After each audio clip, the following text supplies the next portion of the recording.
Good evening, everyone. Welcome to May's edition of Capacity Building Training, proudly brought to you by Triconna Association of Realtors platform. If you're tuned in now, please do well to share the link to your network, share it to a friend, a colleague, a business partner, whoever you know would be in need of this class, well to share the link to them and let's learn and grow together. I'm Christabel Charles, the social media maven. I am honored to be your host this evening. Tonight, we're diving into something very interesting. Our theme this evening is the connection code, mastering the art of relationship driven sales. Whether you're new to real estate, a seasoned professional, or someone from another field entirely, one thing is certain: relationships are the real currency in this business. And this evening, you'll be equipped with insights to strengthen those connections and turn them into real conversions. Now, to lead us in this conversation, we have someone who embodies this topic in every way. She's a seasoned realtor, a mentor, a respected thought leader in the real estate industry, and is none other than the real estate with Dinah. Thank you. Before we dive into our session, let's take a moment to learn a bit about who she is. Yes, with Dinah Opulah is an experienced realtor and a registered estate surveyor and valuer with the Nigerian Institution of Estate Surveyors and Valuers. She has built a strong reputation for helping people buy, sell, and manage properties with ease. Known for her expertise in property agency and real estate investment, Dinah is passionate about helping clients make smart decisions and get the best value from their properties. With her knowledge of the market and dedication to excellent service, she continues to guide individuals and businesses toward achieving their real estate goals. Oh, that's so beautiful. Welcome. Thank you Welcome very very much. We are much. glad to have you here. Thank you for honoring our It's a pleasure. invitation. And we'd like to know, what are your reflections on this topic? What do you believe connection is such a vital part of real estate success? Like you said it's the currency, and that is the truth. Because anybody that wants to buy property, they want to buy it based on trust. And Definitely. where is the trust coming from? Referral. Where's the referral coming from? From Exactly. somewhere, the relationship you built. So definitely is the only currency I'm going to tell people to keep building in the real estate business. All right. Thank you so much, Ma. Thank you so much, Ma. So let's dive deeper into this section. Hope And not so deep. no, Ma. So I would like to know, what are some misconceptions agents have about relationship building in sales? I don't even know if they have misconceptions. I just feel like people don't know. Okay. So if you're having a misconception, it means that you know it, but you have reservations about something. But I feel like many people don't know that this is the fuel in this business. People are not leveraging it enough. People are just behaving anyhow. They are not strengthening their relationship with the people that they already have. So if you do business with one person, you're looking for the next person, forgetting that in this business, this one that you have is your next ticket to the next one. So Exactly. instead of stressing yourself so much, I don't think people know this. That one that you have, plant it, water it, and let it grow. That's nice. Thank you so much, man. Thank you so much. Yeah. So I would like to know, in your experience, how does focusing on relationships rather than transaction impact long-term success in real estate? Focusing on relationships rather than transactions. Because I feel if you're going to put yourself in the person's shoes, the person realize that you're helping the person. So if you're focusing on the transaction, which we all like subconsciously have to do, we press our agency fee at the end of the month, how much you want to get. That's the transaction we're focusing on. But if you look back and say, okay, if so, let me just give an example. If a client wants to buy a property and he tells you, I have 150 million naira, I'm looking for a land or I'm looking for a house to buy, your own duty for people that focus on the transaction just to get any house or any property at all. But if you're going to look downwards, like if you really want to focus on the relationship, you're going to look for how can I help this person? What value do I want to give to this person? So you start advising the person, sir, what do you want to use this land for? Can I advise you to do this? So you're going to build, you have to go extra mile because if you just for the money you want to make, you can just decide not to even just look for any land, look for anything. And people try to start forcing clients to buy what they don't want to buy because they just want to make money. But at the long run, if clients come back and tell you, oh, Dina, thank you so much. That property you advised me to buy, it was even the best fit for what I intended to use it for. You've already started building that relationship. So the client can trust you, not just focus on the agency fee. Sometimes some people don't even do due diligence in the plan just because they want that agency fee. They're not focused on, they're just not focused on the relationship they're going to build, they just focus on the agency fee. So if the property is not well documented, it's your duty to say, I will not allow my client buy this property. Oh. Even if it's a fly, even if at the long run we've collected our agency fee and we can go. But because you really want to build a relationship, you want to give him that trust, you want him to come back to you. Exactly. So you will now realize that, see, let me get the best. If the property is not documented, I'm not going to go for it. If the property is not good, if it's flooded in a flooded area, let me tell him, I'm not just here to take my money and move. I want him to always look back and be thankful that I got him that property. So you hold that is how you start building the relationship, because you want them to trust you. You want them to always say, she did well for me. She was not just there to take the agency fee and run away. Thank you so much. That makes so much sense. Thank you so much. So I want to ask a question, and then so we know how digitalized the whole world has become, and then it was easier to form relationships when you're having like a face-to-face conversation with Yeah. somebody. But now we are into a very digital age, and everything has moved. How do you still retain relationships like that? So I'm going to speak for my business because in as much as we have clients that we've never seen in person, we have closed deals that I've never met them before online. I posted the property, they decided to buy one way or the other.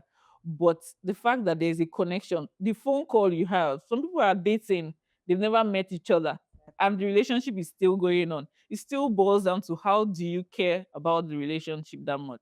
So if you're calling once in a while, I save your number, I save my own number. I see your status, I congratulate you. I see any small moment, I'm celebrating with you. It doesn't necessarily mean you have to come back to buy that property. It's easier then, like you said, when it was like a face-to-face stuff. And now with the social media world, it looks like we are forcing ourselves to build the relationship. But anyhow anybody wants to see it, so you have to do it. So it becomes balanced when you're not trying to push it, but you know, and they know you're trying to build this. Even clients, they want to build relationship with you. Normally. Yes, but sometimes we're always the one putting ourselves under pressure because we feel like we're the ones collecting money. But I'm always telling people, how much am I even making? How much is the agency fee compared to the value I'm giving to you? So I'm already putting myself, say, oh, guys, madam, what you're giving to me is small compared to what you're going to gain from that relationship. So it boils down to hold me tight. I make it look like hold me tight because I'll bring good deals. There might be hot offers that you will not even know until you're keeping up with me. So I'm putting myself like I'm the value, not you, Yeah. not your money. So I'm the one that you call back and say, thank God you bought that property. Thank you told me about this property because now it has increased in value. So I've changed my mindset, even with my friends. I position myself like I'm the one giving you the value. So you should hold me in as much as I'm holding you, but I don't want to look like there's a forceful relationship. So it boils down whether it's social media, whether you meet the person in person. Value just makes it easier. So just make them know that there's something I have will come get me Okay. while I hold. As you're getting me, I'm holding you too. So Exactly. it's a very good Thank you way. so much, Mark. So I'd like to know what initial steps do you build with a first time client? How can you build that relationship with a first time client? First time clients. Well, I will assume when you mean clients that the deal has closed Yes. because prospective, like we are still talking. Yes. But if the deal has closed, you're not going anywhere with me. Because people don't know. Well, these are my secrets. You guys did not pay me for all these things I'm saying outside here. But I think a lot of people don't know the value that the post how will I put the post service you give. Mm. So if a client buys property, a lot of people just say thank you. Me, I send you wine, congratulations, like things you don't even expect because you're not even expecting it. You just felt like the deal has closed. I'm always very extra. It still boils down to personality. I think that my personality has helped me a lot with my friends, with anything I do. So if you even if it's half plot you buy from me, you receive a package to say congratulations on your first deal, congratulations to many more to come. I'm already making you feel like Yes. You your belong. family. So I Exactly. use that. I spend money. I've upgraded. When I started, it could be a bottle of wine, but now my clients are not cheap. So that's the problem. So the Yes. things I'm now buying are now too big. But I mean, it doesn't matter what you buy from me. I must send you a gift, and it's a thoughtful gift, a very personalized gift, because I feel like we had a conversation before the sale. I might know what you want. Might be just a simple, like the last client I did a key holder for him and his family because he bought the house. So it's as simple as that. But that's the first way for my first client, not my old clients. So my old clients are now party men. But I mean, the first client, you just try to Yes. have a way to enter the door. And you cannot just go to a new place without bearing gifts. So I always beg. That's my own secret though. Thank you, Ma, for sharing your secret with us. So I'd like to know, how do you handle situations where a client expectations don't align with market realities? Client expectations. Yes. I'm always going to say, if my mantra is let go and let God. If I'm telling you the truth, and in fact, it's normal. The expectations that clients are expecting does not 80% of the time It doesn't it match with the doesn't match realities. with the market reality. You see people with the budget and their taste is high. It's the reality. We cannot force sellers to sell what they don't want to sell. We cannot force buyers to buy what. If it does not happen, it does not happen. The good thing is that you are aware of the market realities and you're putting facts to the client that this is what. If you want to get this, upgrade your budget. If you want to do this, you have to. If you're you have to. In fact, the first thing that you have to do is be knowledgeable about it, because once a client is smarter than you will lose a lot of things. But if a client is speaking with you and you're speaking with facts, so before I even speak to you and I ask you what's your location, what's your budget, because I want to go and do research. So the next time you're asking me any questions, I'm You telling already you have already. answers. I already have answers. So I'm always putting myself at the forefront. So if I'm telling you and you don't take what I'm telling you, then there's nothing really I can do about it. But if it's the other way around, where you're the one advising me, it's really bad as an agent. I don't like the clients to be the one telling me about my business, because that is not their business. Yes. They must have been doing whatever sales they are doing, maybe in oil and gas, they might be in anything, and now they want to buy real estate, and that's my own business. So I try to make sure that I'm telling you that this is the reality of this market. And most times, clients, especially clients that are willing to learn, and when you make them feel like you know what you're doing, that's if clients are more knowledgeable than you, That's a it's big bad. So issue. I'm always telling you that you have your money, your that is your money, but this market is my market. I'm going to tell you the best place you can get the better thing for what you want. So it's easier that way when I'm speaking from a place of knowledge than just speaking randomly. Yeah. That's so you've told us that we should always know like our properties very well. No, you have to. You have to know your business. Not your you have to know your business. Sometimes not even properties. So Ma, what advice do you have for agents struggling to connect with certain clients? Do I have advice? What advice do I have for agents struggling to connect? So is this like they're trying to connect Yes. So already? you know how some clients are very difficult to connect with, even like, let's say, okay, let's call them prospects now Okay. than clients. So you don't want to build a relationship first and then move on to talk with them, try and convince them to buy that property and Mm. stuff like that. But then no, they are just adamant about anything. And then if they eventually turn to clients, they still don't want to have any relationship with. And then we know that having returning clients is one of the best ways to make sales and stuff like that. Would want to still have a relationship with them and then probably show them more properties in future or stuff. But these people are very adamant about wanting to have any relationship with you. What advice can you give to people like that? I've never seen anywhere any forceful relationship work. Okay. So we have to work with realities. There are some people that are just in their shell. That does not mean that they are not seeing what you're doing. So some people use this weekly happy new week. Some people can Okay. do the me. I don't. I'm going to talk based on what I do. So I'm sharing what every other person say they do. Okay. They say they keep up with their clients through Weekly messages. weekly messages, follow up monthly, happy new month. Exactly. For me, that's not personalized enough, because it's good. I feel like if you have a company, you have HR staff, they should do it. But if I've come in contact with you one on one, I already know that you don't like, maybe I already know that you're trying to be pushy. Okay. And I'm just going to now focus on what the business is about. I'm not going to try to force, I don't want force friendship. My clients are not my friends. That's the truth. So I just try to stick it to where we all belong. There are some people that are really good when they're coming back, they're buying you gifts. Oh, Dina, I came Yes, back. yes. So you people have graduated to that level. But for people that are about to start and your client have strong head, be patient with them.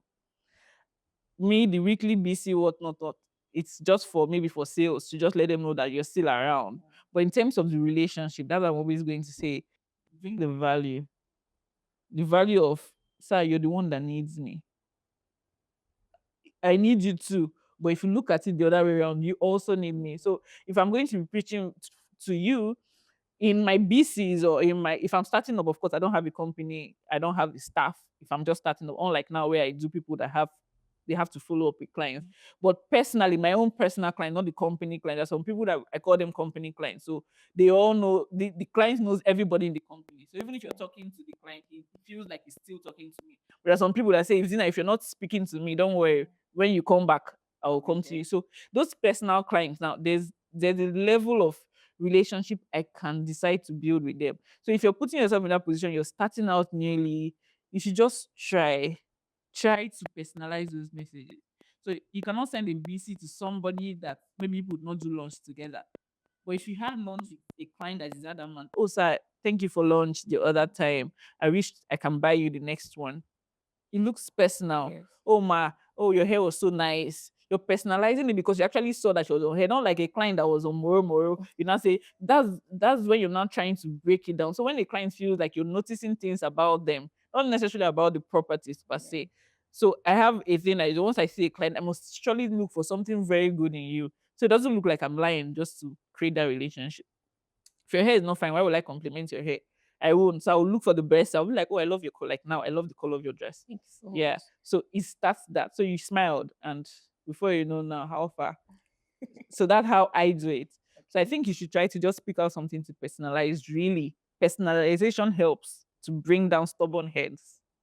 That's what I'll say. Exactly. Thank you so much, Ma. So moving on, in what ways have your client relationship contributed to your business growth?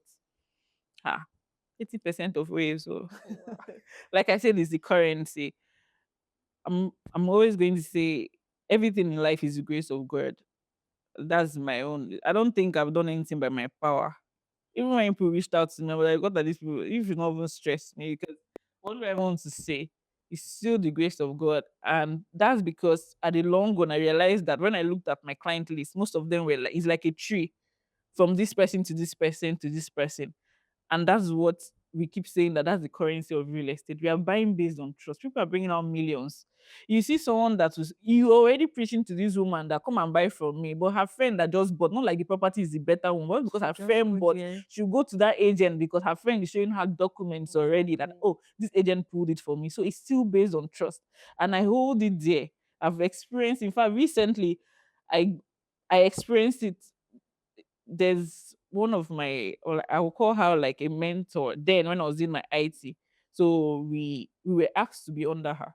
I think I shared it on my page. I'm not like, are you people stalking me? Because I just talked about how our currency. I don't know if you people saw that. So it's like you people are stalking me and bringing up this messages up here. And I followed up. I'm not really good at following up. I'm not Okay. gonna lie, but we keep in touch. And that's like 2010, 11, 12. Oh, That's that long. So most times, if she's doing maybe child education, even if I'm not going to attend, I send the gift. Oh, Mama, I'm so sorry, I couldn't make it.